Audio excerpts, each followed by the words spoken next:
చేసుకునేది. ఏప్రిల్ 7వ తారీఖున నా జీవితంలో ఎప్పుడూ నేను మర్చిపోలేను. In fact my whole family we praise God on this day. కరెక్ట్గా 24 సంవత్సరాల క్రితం ఈ రోజుకి మా కుటుంబం ఈ రోజు ఉన్న పరిస్థితి మామూలుగా లేదు. ఏం జరుగుద్దో తెలియని ఆందోళన, కలవరం మాలో ఉంది. హాస్పిటల్ చుట్టూ చాలామంది దేవుని ప్రజలతో పాటు మేము కూడా ఉన్నాం. దుఃఖం, వేదన. ఎందుకోసమంటే ఈరోజు ఏప్రిల్ 7వ తారీఖు 2001 సంవత్సరం మా నాన్నగారికి ఉదయకాలం హార్ట్ అటాక్ వస్తే హాస్పిటల్ తీసుకెళ్తే డాక్టర్ గారు అన్ని పరిశీలన చేసి 4 గంటలు, మ్యాక్సిమం 4 గంటలు, ఈ లోపలనే ఏదైనా అయిపోవచ్చు మీ నాన్నగారు, 4 గంటల కన్నా మీ నాన్నగారు ఎక్కువ బ్రతకరు అన్నారు. సార్ అలా అనకండి, ఏదన్నా ఇష్టమైతే, మీకు ఇష్టమైతే కొంచెం ఎక్స్పెన్సివ్ అయిన ట్రీట్మెంట్ చేయండి అని మా అమ్మగారు అడిగితే, అమ్మ నేను ఒక ఇంజెక్షన్ ఇస్తాను మీ భర్త గారికి, ఆ ఇంజెక్షన్ ఇచ్చిన తర్వాత వామిటింగ్ అవ్వకూడదు. వామిటింగ్ అయ్యింది అంటే ఇట్స్ అ బ్యాడ్ సైన్. ఖచ్చితంగా ఆయన చనిపోతారు, ఇంకా ఎవరు ఆపలేరు ఆ మరణాన్ని. ఆ వామిటింగ్ అవ్వకుండా కనుక ఉంటే ఏమన్నా హోప్స్ ఉంటాయి అనగానే మా అమ్మగారు అన్నారు, సార్ ఇచ్చేసేయండి సార్. ఎంత ఉంటుందండి ఇంజెక్షన్? 6,500. 2001 సంవత్సరంలో 6,500 ఇంజెక్షన్ అంటే చాలా ఎక్కువే.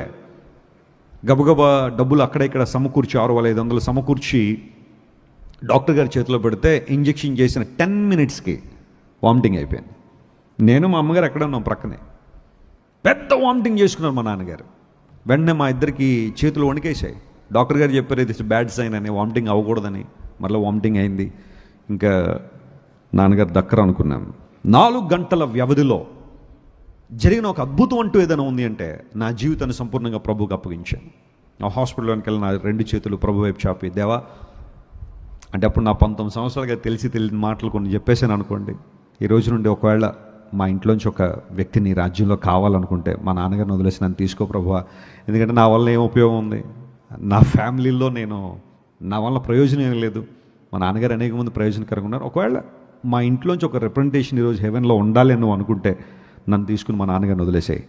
అది తెలుసో తెలియక నేను చేసిన ప్రార్థన అది.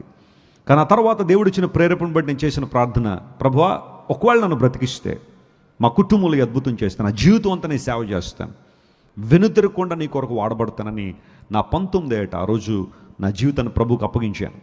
మా అక్క మా తమ్ముడు ఇద్దరు కూడా ఎగ్జామ్స్ కోసం కోర్స్ నాకు కూడా ఎగ్జామ్స్ ఉన్నాయి ఆ రోజు. కానీ నేను మరి పెద్ద కుమారుడిగా ఆ రోజు ఎగ్జామ్ స్కిప్ చేయాల్సిన పరిస్థితి వచ్చింది, హాస్పిటల్లో ఉండాల్సి వచ్చింది. మా అక్కని మా తమ్ముడు కూడా ఉంటానంటే నేనే పంపించాను, మీరు వెళ్ళండి ఎగ్జామ్ రాసి వచ్చేయండి త్వరగా, ఏం పర్లేదు ప్రార్థన చేద్దామని. వారిద్దరు వెళ్ళారు, ఎగ్జామ్స్ రాసుకున్నారు.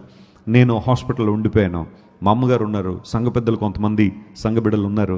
ఆ రోజు నేను చేసిన ఆ పని బహుశా ఎవరికి తెలియదు, ఎందుకంటే ఆ హాస్పిటల్లో నేను ఒక్కడే ఉన్నాను. కానీ దేవుడు ఆ 19 సంవత్సరాల యవనస్తుడు ప్రార్థన దేవుడు విన్నాడు.